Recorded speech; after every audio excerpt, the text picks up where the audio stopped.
I'm Samantha with Culpeper County Parks and Recreation, and today we're going to dive right in, and our tutorial for crafting is a make your own fossil. For today's craft, you're going to need the following supplies: foil, clay, item to fossilize like plastic bugs, dinosaurs, shells, a plaster of Paris dry mix, water, a spoon, bowl, or cup, not for kitchen use, something to stir with, like a wooden stick, plastic spoon, acrylic paint, and brushes. Let's get started. To get started, we're going to do a couple of things here. I want to show you what it looks like. This is pretty much the finished product. And fun for all ages, again, I think because it's very simple to do and there's no right or wrong way. You basically want to make an impression of some sort of item. Plastic toys work well. We even have a skeleton of a brachiosaurus here.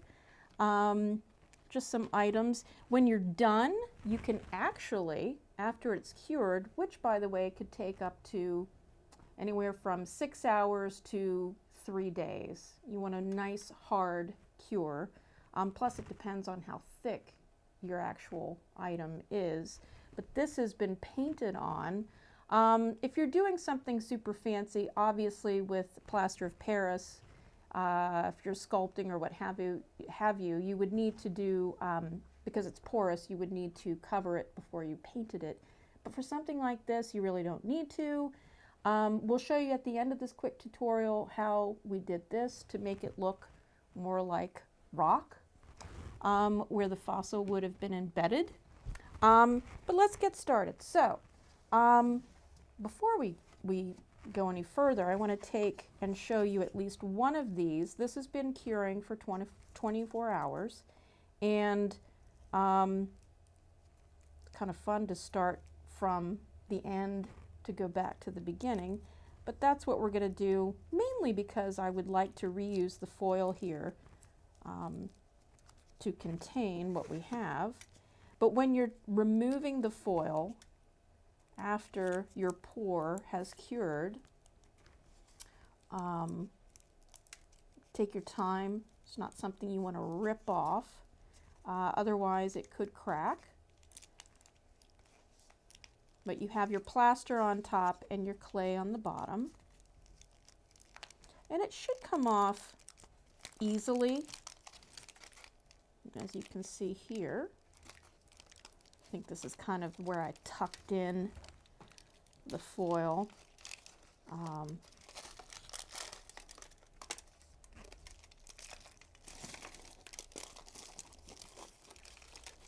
This is not quite the clean removal I was hoping for, but that's okay.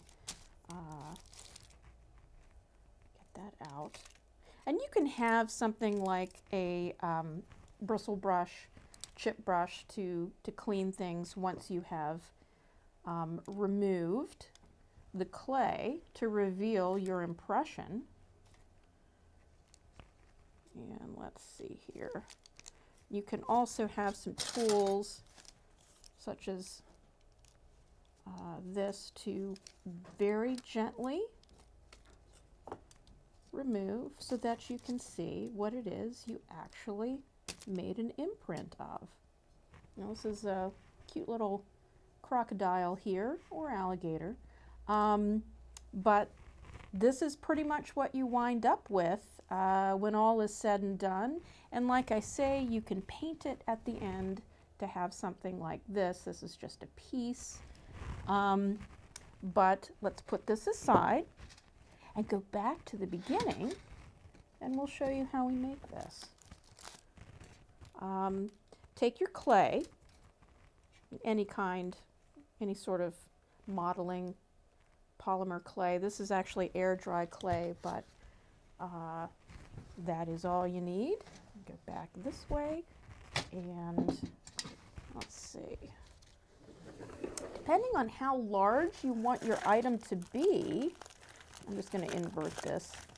I generally start with the clay. that you're going to use for the mold.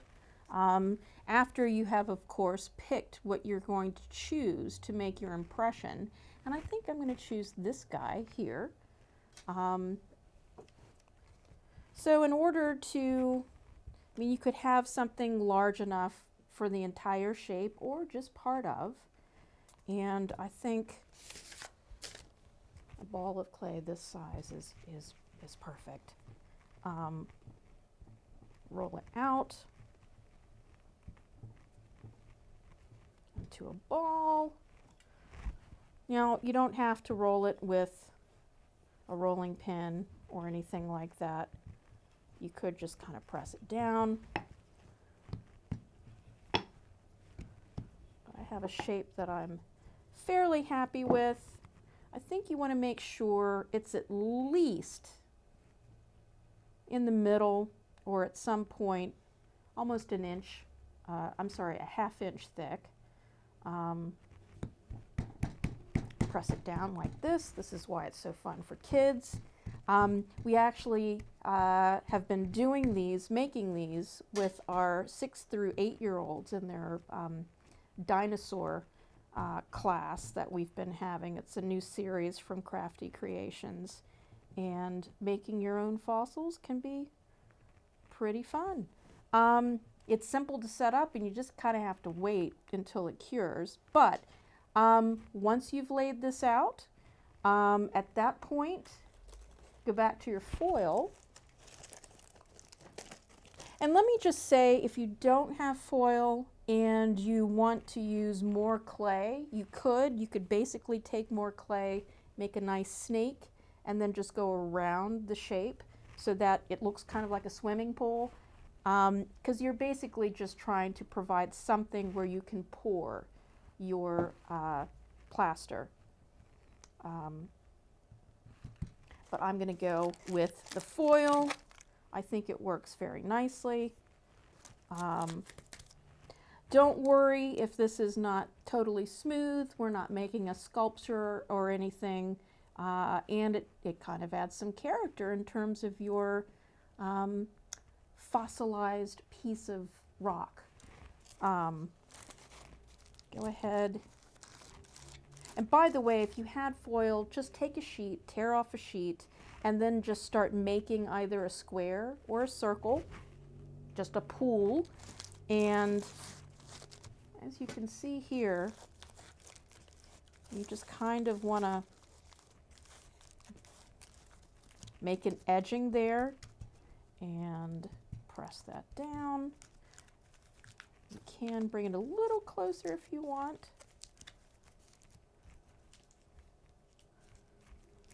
All right, and once you've done that, take your dinosaur or your toy, your figurine, shells. They make a lovely form. And this is where the kids have a good time because you're really gonna mash it in there. One of the reasons why I really like the crocodile is because you can see it has quite a bit of detail and texture to it. So that's something that's very interesting. But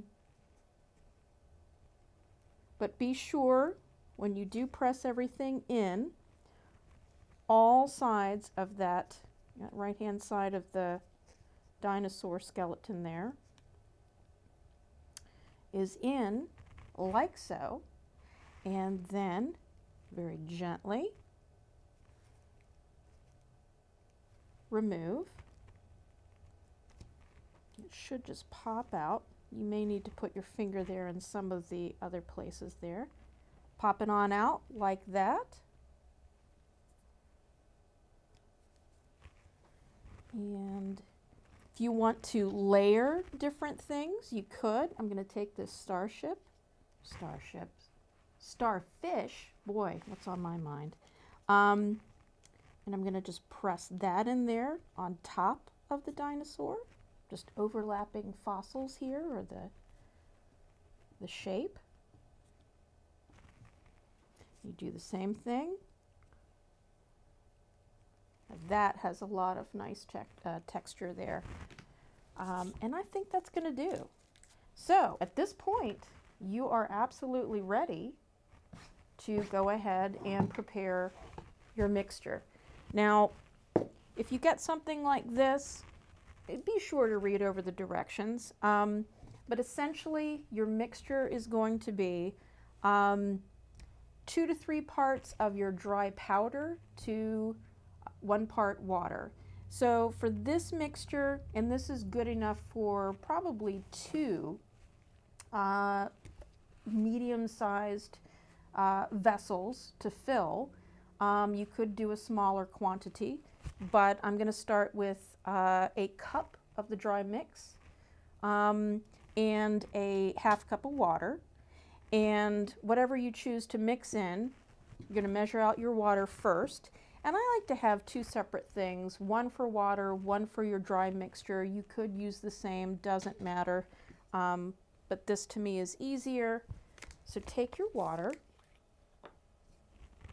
and you want to have a ½ cup. And I'm going to say or use the term roughly because if you have something that's really heavily textured, you could do a thinner mixture, which is pretty much the 2 parts dry to the 1 part wet. But if you bump it up a little to maybe 3 parts, you'll have more of a thicker consistency. It'll dry a little faster, but you can experiment with it and see what consistency you like the best. Usually the rule of thumb is something along the lines of a pancake batter. And of course, not all pancakes or batters are created equally. Some of them are thinner, some of them are thicker. Everyone, as always, does things differently, but the directions and people who, the professionals that work with this type of medium, generally mix in, you put the water first and then you add the dry powder. Seems kind of counterintuitive to what we normally do, but based on the properties of the plaster, it seems to work better that way, and the powder will kind of sink, and you could tamp it down to remove any air bubbles. But you have your water. You need to measure out your dry mixture. Now bear with me, this might take just a little bit of time because I don't want it to powder up here, but I'm going to spoon it out like so. And perhaps I should do that here.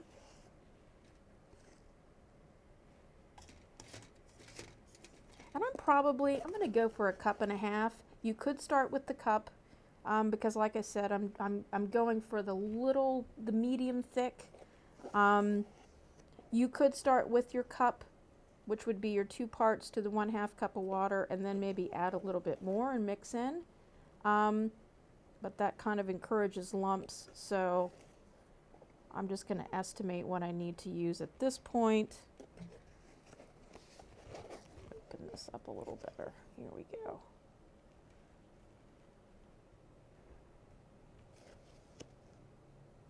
This is the part that I was indicating.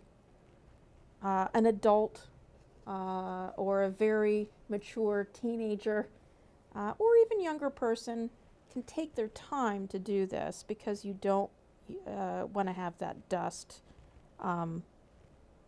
out there to inhale.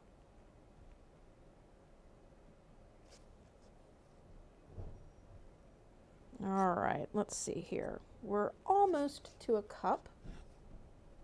I'll put a little more in there. All right. I think that is probably sufficient. All right. Let's put this back here. Okay. Make sure you have something ready to stir with. And just start adding little by little and mix. You can see there's a little bit of powder there.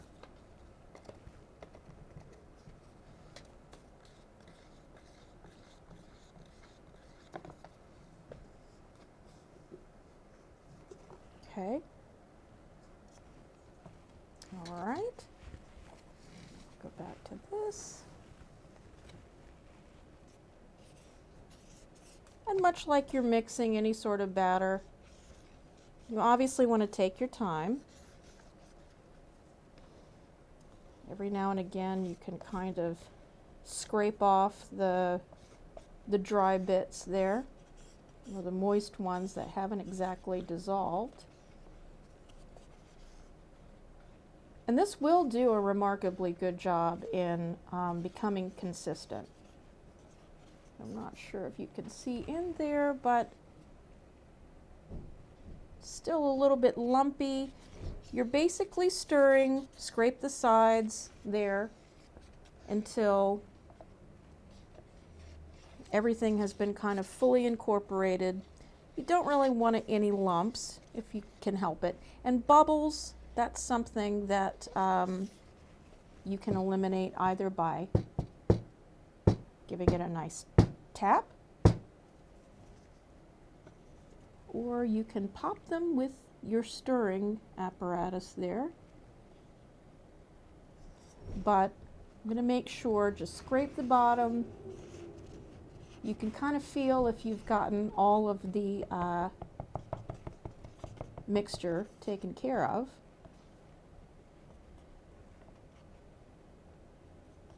And just look at that. So this is what we're dealing with here.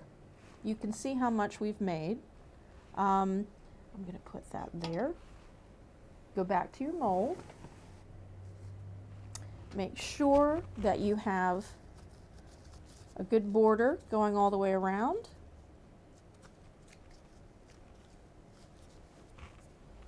And then start pouring. And start slowly. Aim for the pieces that you've actually, or the parts that have the indentation there, like so. And then just continue to pour. A little bit until everything has been covered.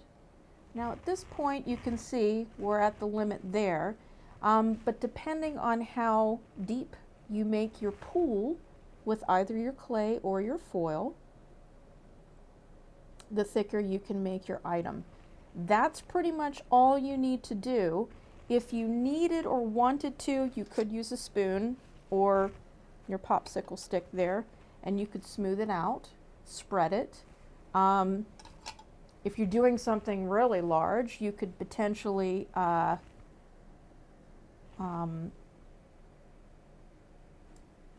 lost my train of thought there. Anyway, if you were doing something larger than this, and say for example you ran out of your mixture, you could quickly mix up a little more and then just keep pouring to layer it. It's not going to dry quite that quickly, so you'd be safe to do so. But this is pretty much it.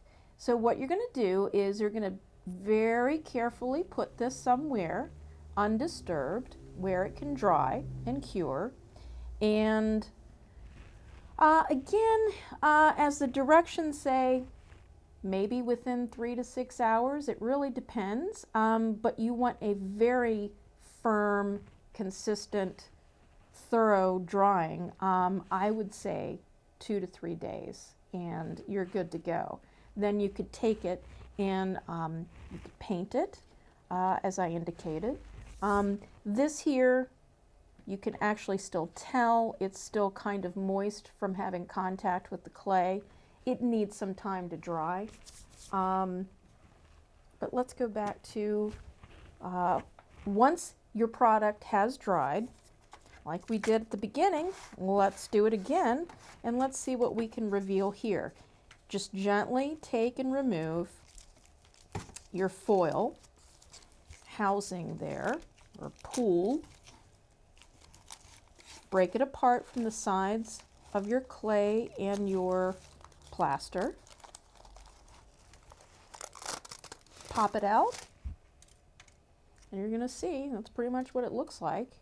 Now, if you're using a different type of clay that's brown, for example, or a different modeling clay that has color, it'll be very easy for you to see which is which. But because I'm sitting here, I can see where my other clay is, the white clay, and very carefully. Again, I will say, with young ones, don't just rip it out. It's kind of a tedious little thing here. And isn't that cool? This is actually of a pterodactyl. And what I did for the effect was I did layer. There was one complete bird, dinosaur, and I took another piece and just cut the legs and just disassembled it so that I could have some different features. And I think that actually turned out very well.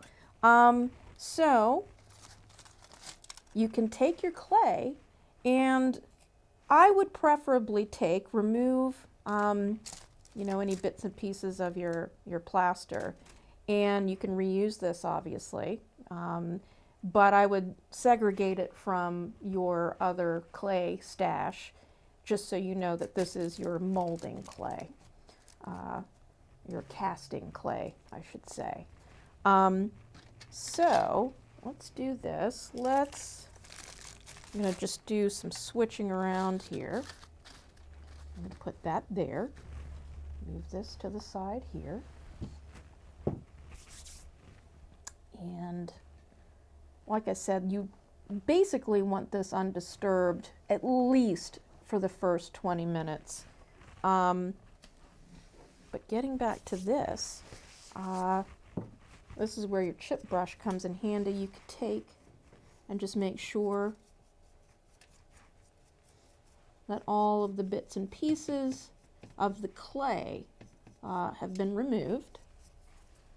And then what you can do is make yourself a little paint palette here.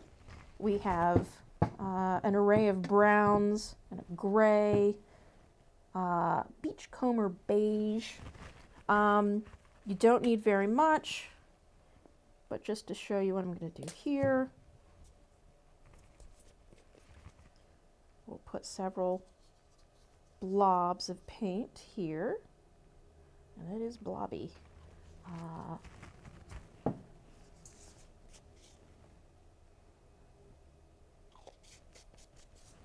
Okay, we did all that. Did we do, let's do this nutmeg brown. I think that'll be nice, darker brown.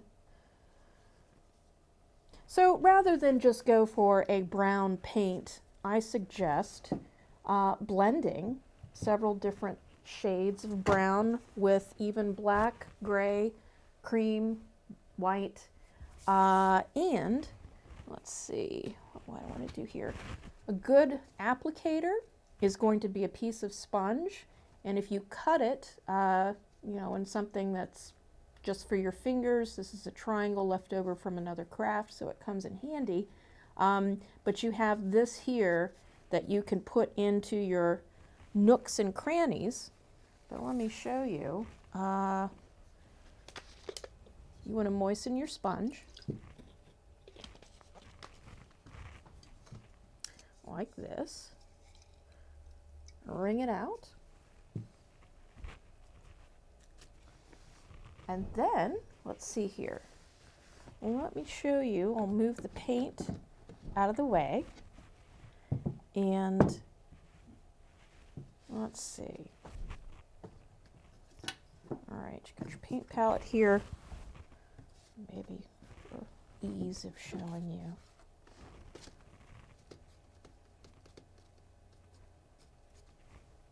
And just start applying here, like so.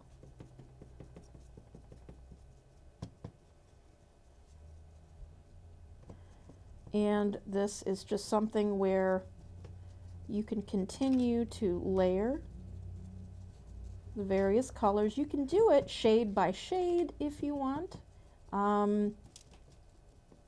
You can also have and use the chip brush to get some of those other little areas there, like this.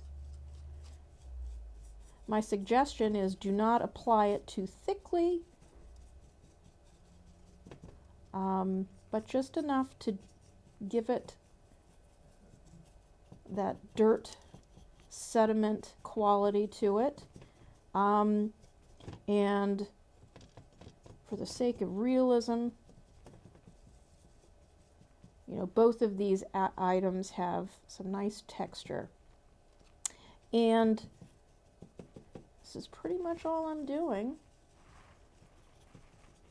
And this is all you're going to do until you've eventually covered everything to your liking.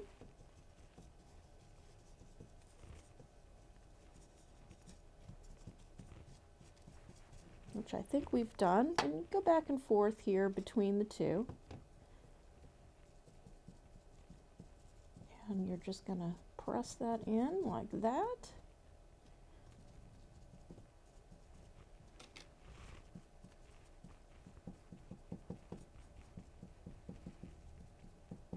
And that's essentially it, guys. I mean, I could keep doing this and doing this, but for the sake of this tutorial, I think we have pretty much come to an end. So let me just once again review for you. And as you can see, which is going to make it more delicate, but this is very thin.